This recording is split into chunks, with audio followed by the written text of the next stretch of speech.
Welcome back to CP Stated, the podcast where we explore the people, ideas, and innovations powering progress for individuals with disabilities in New York State and beyond. In part one of this episode, Brianne Flewelling from Racker and Laura Beth Malkowski from Aspire of Western New York have a conversation with Kathy O'Connell, the leader of Radiant Abilities, an organization based in Syracuse, New York. Radiant Abilities is devoted to increased self-esteem, confidence, and empowerment for people in dating, relationships, and sexuality, particularly folks with intellectual and developmental disabilities. For more information, please visit radiantabilities.com. Welcome back to another episode of CP Stated.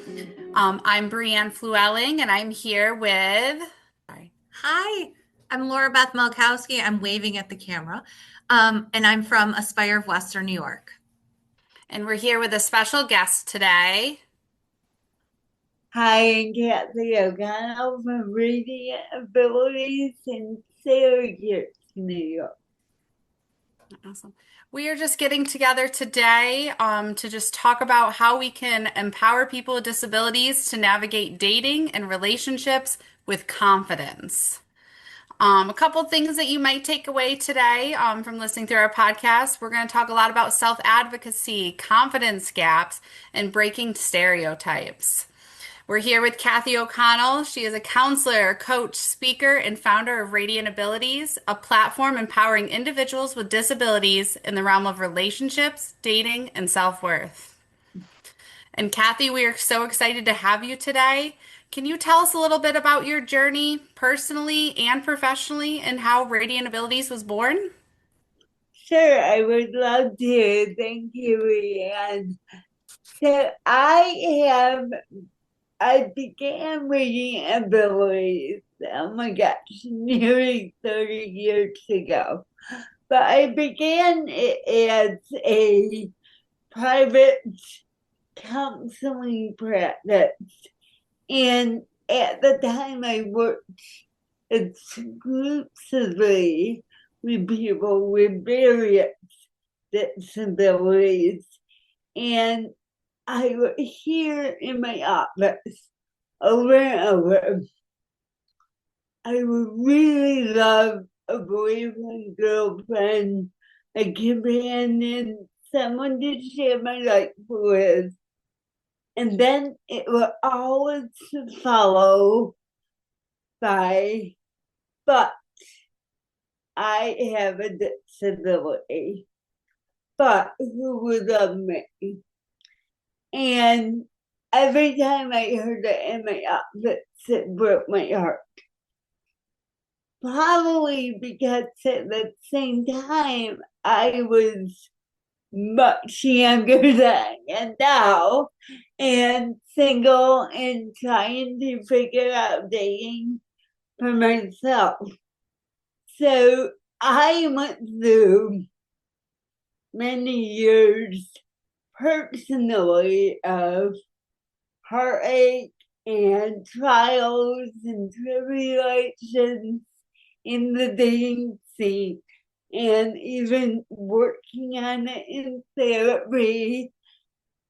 And I finally got to the point in what I call my dating career, where I decided, okay, if I didn't say something on the first date about my disability, if I don't name the elephant in the room, I will not hear from this person again. And it took a lot of courage for me to do that, which I did on one date, and probably I said to him, so how are you doing with me having a disability? That's near the end of the date. Big tears welled up his eyes, rolled down his face, and he whispered, I'm so uncomfortable. Well, that no one wants to hear that on the books today. And I thought, oh my gosh, let me crawl under the table and I'm never ever digging again. This is way too painful. But remember, I said I had done a lot of work and I was self aware enough to know that nothing good comes from crawling under the table.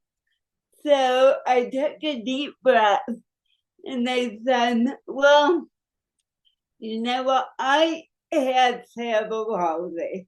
I had cerebral palsy for like, this is who I am. And these are the reasons I will make a good partner for someone. But you think about it and let me know if you would like to get to know me more. And then I took the real reps and said, I do like you and would like to get to know you. So I go home not knowing if I will ever hear from him. The next day I get home from work. These have pre-cell phone, smartphone days. And the days when we came home and we would check our email right away. And I get an email from him saying, well, I really don't know if I can date someone with a disability, but you're so confident in who you are. I at least need to get to know you. Well, wrapping up some very, very long story, in a couple weeks we will celebrate our 16th wedding anniversary.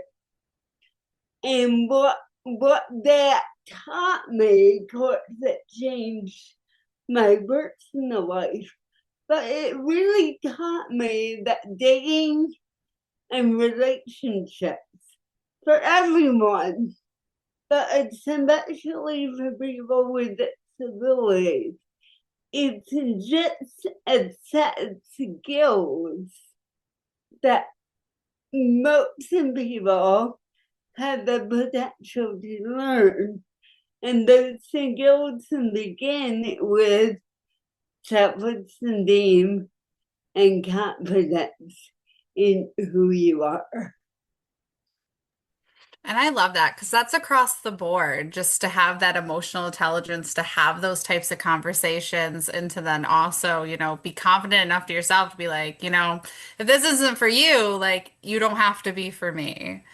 But obviously it worked out since the wedding anniversary is coming out soon. I know. And congratulations, Kathy. That's amazing.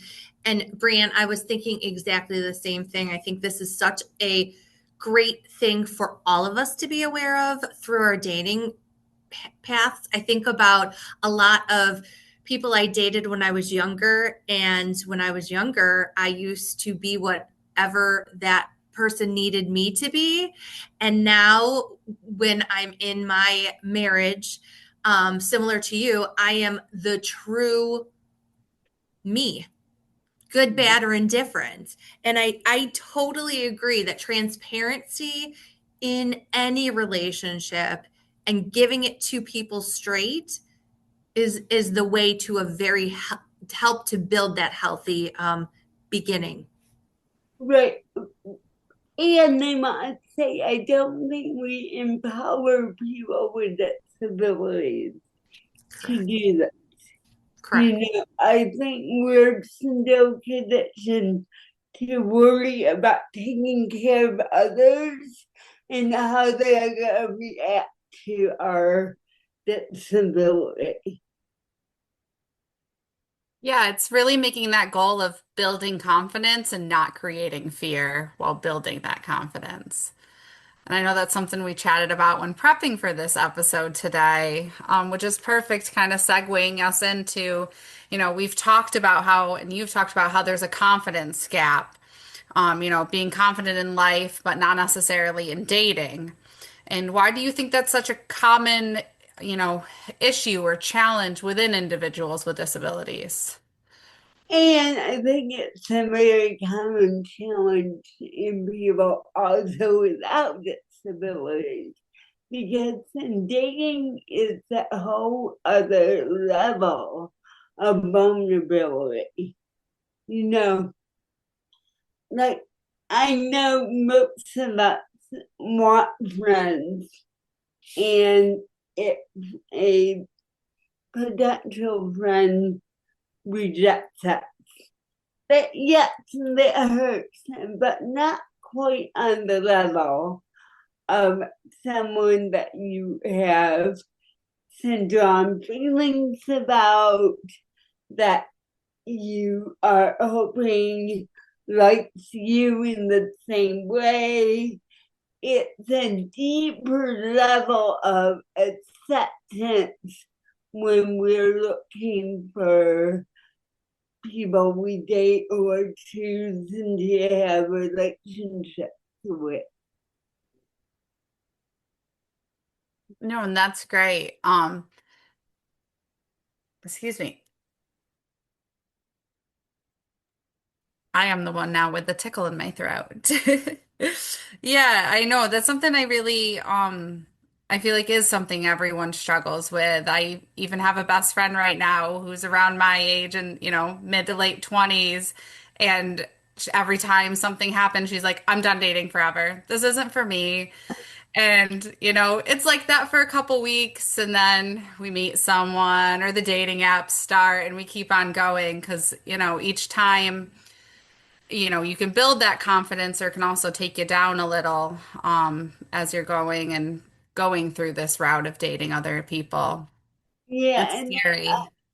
I think that part of why it's so hard to have that confidence in dating is because we take rejection so personally.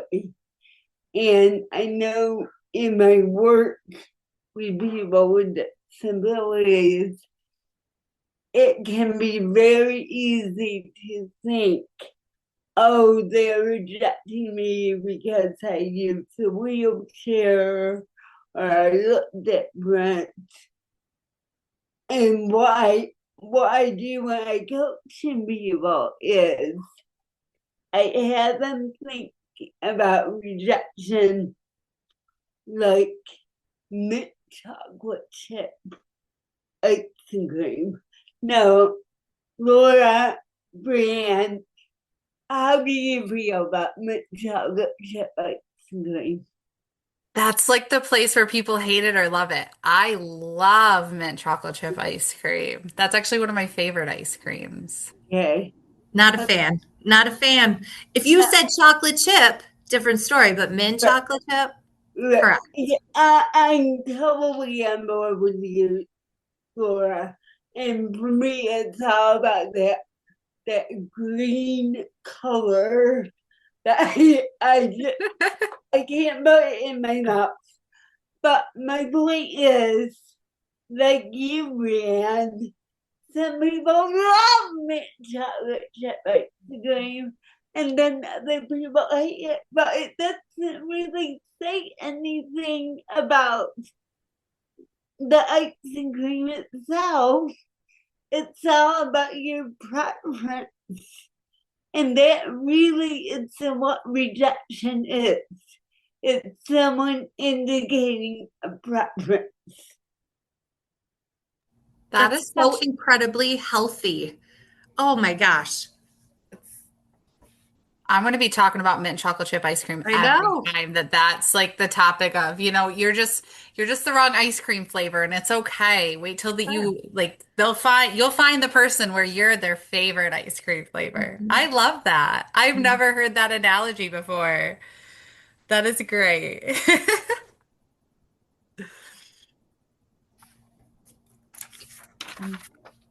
Yeah. Yeah. And that's going to kind of segue us into, like you've talked about the disclosure and the dating visibility. Um, and Laura Beth's going to kind of guide us through our next question as we continue on. Want to? So, Kathy, we were talking about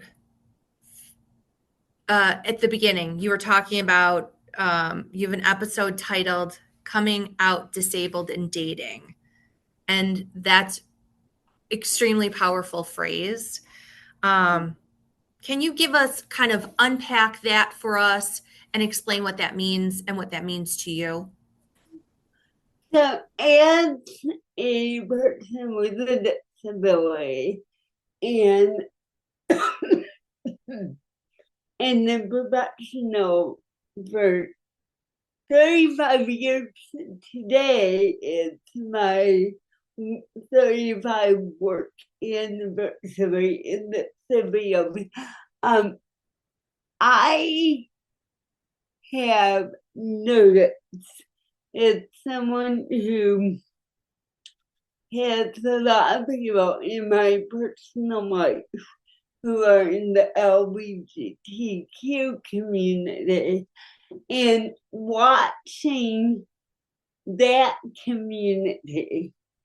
And because it's very similar to people with disabilities, you have a difference that is not always accepted. And I think the LGBTQ community has done so much to show how coming out and claiming who you are and your difference as an asset is so helpful for the disability community. And in my own life, I'm not just talking about dating here, but in my friendships, it's been when I just show up and say, hey, I had CP and I may need help with a few things. For me, they had to actually attract people to me, and they want to get to know me, and the feedback I get is because I'm so comfortable in who I am that it allows other people to be who they are. So when I talk about come out disabled, and especially in dating, it's about just quite like what I did on the first date with my husband and say, hey, this is who I am, that won't change, and these are all the qualities that make will make you want to hang out with me. I think that's so beautiful, Kathy, to demystify it and place it right on the table, be as transparent as possible. I think it's such a beautiful quality, not only for people with physical disabilities, but mental health, and putting it out there and being like, this is a component of who I am. It's not who I am. It doesn't make, but it is part of me. So I think that is just so beautiful to lay all the cards out. And I think, again, it demystifies things so people feel like, I can ask you a question. I can feel comfortable. I feel safe. And I think that even makes you a better partner, a better friend, a better family member, to have all those qualities. So, I mean, it's a great philosophy to have. So along the same train of conversation when someone's unsure when or how to disclose their disability in dating situation. What would be your advice as to the when and the how when someone's beginning a relationship with a potential partner? Well, this is a very personal and individualized decision. I will share with you what I did and some examples of what people I have worked with have done. But my philosophy is to just be very upfront and disclose it. Now, I have a obvious disability, so I can't hide my disability. And those who do have a disability that is not evident may want to not share it right away. But my belief is get out there, have people know about it, because if they ultimately decide that they can't handle it, then you're saving time by putting it out there. And I would put in my dating profile something very simple like, I live with cerebral palsy. Feel free to ask me about it. Now, I will tell you, at the time I was dating, most people did not read the dating profile. So, but I have had other people that I have worked with who have shared their disability in other ways, like one woman put in her profile all her advocacy work with the disability community. Another woman put in her profile, I go cruising around town in my wheelchair. So there are lots of creative ways to share the information. And what I believe it's about to do, get out in the open soon, it's a very personal and individual decision based on your comfort level. I love that. And I love the little tips and tricks of integrating it into dating profiles or conversations. I think that is, it's a natural way of easing it into a conversation. You kind of touched on it, Kathy, in this age of social media. How do you prepare and kind of make a healthy conversation about the idea of rejection and ghosting? Because as Brianne said, this is an experience that all of us have dealt with in one way, shape, or form. And kind of like you were talking about the mint chocolate chip ice cream, how do you make it less about you and more about that's not the right flavor for that person? Mm-hmm. Well, I will say that my sense is, in general, in the overall society, that ghosting and rejection is unfortunately more the norm than ever before. And I think it's because we're all on our computers or phones so much. And in dating, there are so many options out there, apps and different things. I think people have the belief, oh, I can just swipe because there's always another person So I would encourage people to remember it's not just happening to people with disabilities, but it's happening in general to people. And that when you're dating, you really need to engage in self-care, in feeding your brain positive, encouraging information, and getting support, because dating is hard, and unfortunately I think it's getting harder rather than easier with all the options available to people.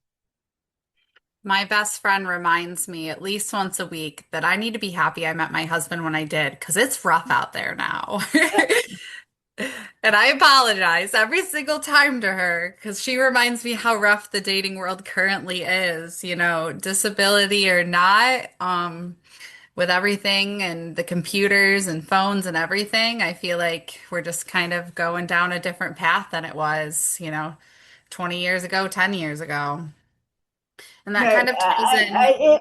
I have to admit, I tell my husband all the time, if anything happens to you, I'm done. I say that I'm too. done. I'm just not gonna date.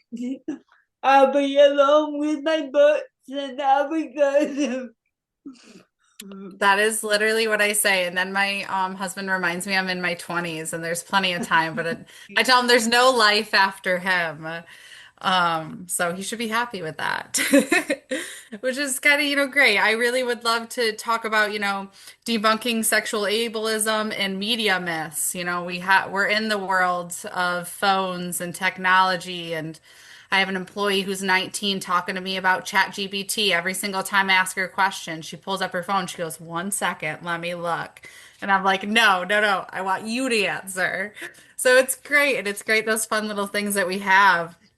But I really would like to talk about sexual ableism and like what it looks like in the modern dating culture.